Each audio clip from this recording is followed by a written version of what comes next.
자, 투데이 핫이슈 인터뷰 시간입니다.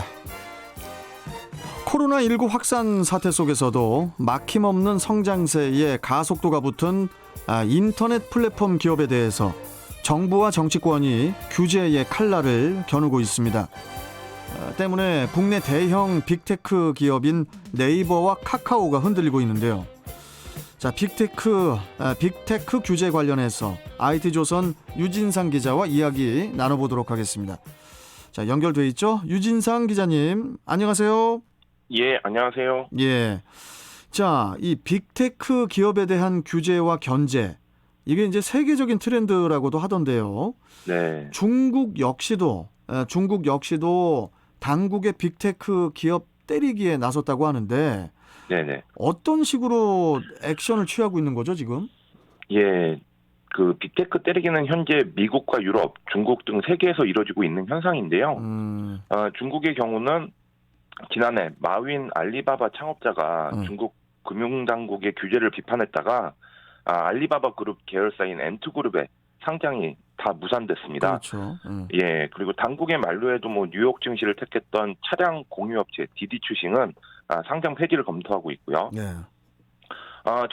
전문가들은 이제 중국의 빅테크 때리기 시발점을 마윈의 당국 비판 발언이라고 보는데요. 그 이후로 차량 공유 플랫폼, 교육 플랫폼, 게임 기업 등이 차례로 손 봐지고 있습니다. 그리고 이제 중국 정부는 이제 공동 부유라는 슬로건을 내걸고 기업의 기부를 강요하고 있는데요. 예. 공산당 일당 독재 국가에서 당국의 미운털이 박히면 거대 기업도 하루아침에 존립 자체를 위협받을 수 있다는 거를 좀 여실히 보여줬습니다. 외신은 이런 중국이 우리나라와 비슷한 모양새라고 보고 있는데요. 예. 그 이유는 이제 글로벌 기업뿐 아니라 자국 기업을 상대로 전방위적인 압박을 가하기 때문입니다. 기업이 항복했다는 결과도 비슷한데요. 일례로 카카오의 경우는 문어발식 확장에 비판의 목소리를 키웠는데요. 예. 그 결과 이제 카카오는 그 카카오 택시 유료 호출 서비스를 폐지하고 5년간 상생자금 3천억을 조성한다고 밝혔습니다. 예, 그래서 결국 엔트그룹하고 디지추싱이 상장 폐지를 검토하면서 중국 정부의 백기를 들었던 것과 비슷한 모양새라는 평가가 나옵니다. 예, 알겠습니다. 왜 잠깐 멈춤하셨습니까? 멈칫하신 이유가 뭡니까? 입에 침이 고여서요. 알겠습니다. 예. 자, 그나저나 자본주의의 본고장이라고 할 수 있는 미국에서도 이제 빅테크 기업 견제가 본격화되고 있다고 하던데, 네. 우리가 알고 있는 구글이라든지 아마존, 또 페이스북, 애플 등등 이렇게 이제 플랫폼 기업의 시장 지배력에 대해서 조사를 해 왔다고 하던데, 네. 어떤 내용인지 이 부분도 좀 짚어주시죠. 네, 빅테크 기업 견제를 가장 먼저 선보인 곳이 이제 미국이라고 할 수 있는데요.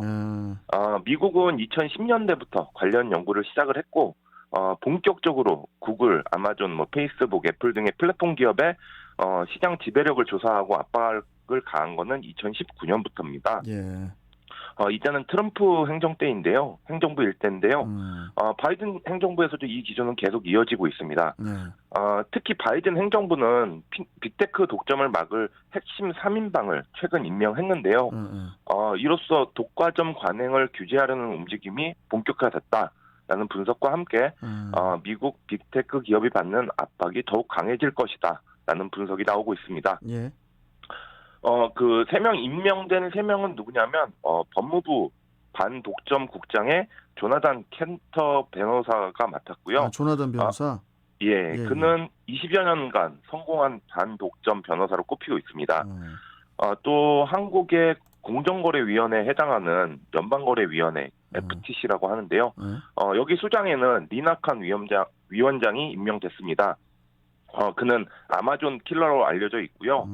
3월에는 또 팀우 백악관 국가경제위원회 대통령 특별 고문을 임명했는데 그 역시 빅테크 기업의 매우 비판적인 성향입니다.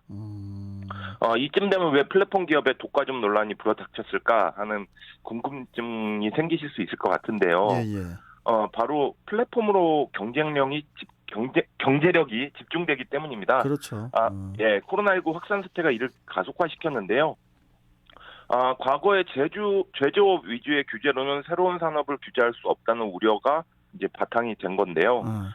플랫폼을 바탕으로 한 기업의 성장 그리고 이들의 독점을 규제할 방안이 없다 보니 그렇게 된 겁니다. 이들 플랫폼의 독점으로 인해 소비자와 영세 상인들의 피해를 볼 수밖에 없다는 우려가 나오고 있는 건데요. 예. 과거의 독과점 논리가 현재의 플랫폼 시대는 잘 안 맞습니다. 예를 들면요. 플랫폼 기업 시대에는 기업이 시장을 독점해도 뭐 가격에 영향이 있는지 없는지를 소비자가 판단할 수가 없습니다. 서비스 시작을 무료로 해요. 어느 순간 그렇죠, 맞아요. 예, 어느 순간 유료화 정책을 하고요. 근데 이거를 가격을 확 올리는 게 아니라 조금씩 올립니다. 맞습니다. 그리고 AI가 할인을 이유로 각 고객에게 각기 다른 가격을 제시하고 있거든요. 과거에는 모두가 가격이 올랐다라고 인식하면 이게 독과점 피해가 됐는데 지금은 개개인마다 가격이 다르게 오르니까 이게 오르는지 안 오르는지 소비자는 잘 모르게 됩니다. 이제 거기에 서비스라는 명목으로 가격이 추가가 되는데요. 그럼 소비자는 이게 가격이 올랐다라고 인식을 못 하잖아요. 예. 그런 폐해가 이제 예전의 독과점법으로는 관리를 할 수가 없으니 새로운 규제를 만들어야 된다라는 목소리에 이제 힘을 얻는 이유인데요. 여기에 플랫폼 기업들은 또 중소상인들에게 수수료로 수익을 얻습니다. 이 수수료 때문에 결국 중소상인들의 피해가 보는 건 중소상인들이 피해를 보게 되는 거죠. 아무튼 뭐 유진상 기자님, 네네. 뭘 좀 맛있게 드시고 인터뷰에 응하신 것 같은데 오늘 입에 자꾸 침이 고이네요. 천천히 하시면 됩니다. 침 삼키시면서 네네. 여유롭게 하시면 되고요. 예. 그나저나 지금 우리나라 그 네이버라든지 뭐 카카오, 그다음에 이제 쿠팡 등의 시장 규모, 이 시장 규모가 어느 정도로 커졌길래 규제가 이렇게 가해질 정도가 된 건가요? 예, 정확한 시장 규모를 예측하기는 좀 힘들 듯 싶은데요. 이제 워낙에 방대한 사업을 하고 있으니까요. 다만 저희가 여름에 이제 네이버, 카카오 뭐 시가총액 얘기를 했던 적이 있었잖아요. 그렇죠. 예, 그때 3위 자리를 두고 이제 엎치락 뒤치락 한다고 했던 거 기억하실 텐데요. 예. 이 시총 때문에 김범수 카카오 의장은 뭐 우리나라 최고 부자 순위 1위에 올랐다가 최근 주가가 떨어지면서 이제 이재용 삼성전자 부회장에게 그 자리를 내줬습니다. 그만큼 네이버와 카카오 같은 거대 플랫폼이 우리 생활 전반은 물론 전 산업군으로 영역을 넓히고 있고 전에는 단순히 성장성이 높은 혁신 기업에서 이제는 우리 생활 주변의 모든 걸 집어삼킬 수 있는 공룡이 됐다는 걸 말하고 싶습니다. 이게 그러니까 대형 플랫폼 업체들은 대기업에 비해서 이렇게 느슨한 규제를 이용해서 이렇게 행했던 독과점이 이제 큰 문제가 됐던 거겠죠? 네, 맞습니다. 플랫폼 덕분에 참 편했습니다. 근데 이제 편해지다 보니까 이거 너무 무조건 이렇게 무조건 편한 게 좋나? 뭐 이런 의문이 들기 시작한 거죠. 예. 그러면서 이제 너무 한쪽으로 쏠리는 건 위험한 거 아니야? 뭐 이런 의문이 나왔고요. 아까도 가격 얘기 잠깐 했는데요. 이제 이들 플랫폼 처음에는 공짜로 접근을 합니다. 그렇죠. 그다음에 세상에 없던 편리함을 제공한다면서 무료 서비스로 내놓는데요. 어느 정도 자리 잡으면 이제 유료화를 진행을 하고요. 처음에는 뭐 한 달에 1,000원, 2,000원 이런 식으로 하다가 본인들이 이제 완전히 자리를 잡게 되면 계속 가격을 올려도 이제 소비자는 쓸 수밖에 없습니다. 이제 락인 효과라고 하는데요. 뭐 가랑비에 옷 젖는 줄 모르고 쓰게 되는 거죠. 맞습니다. 그 다음이 이제 골목 상권하고의 충돌인데요.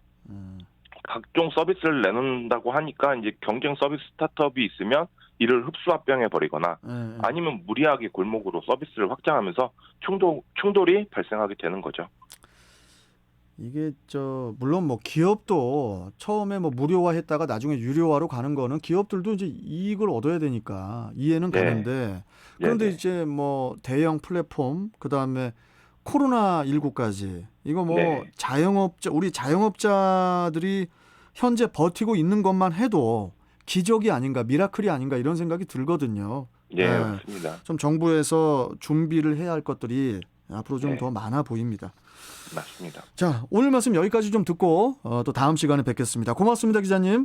예, 감사합니다. 네, 자, IT조선 유진상 기자와 함께했습니다.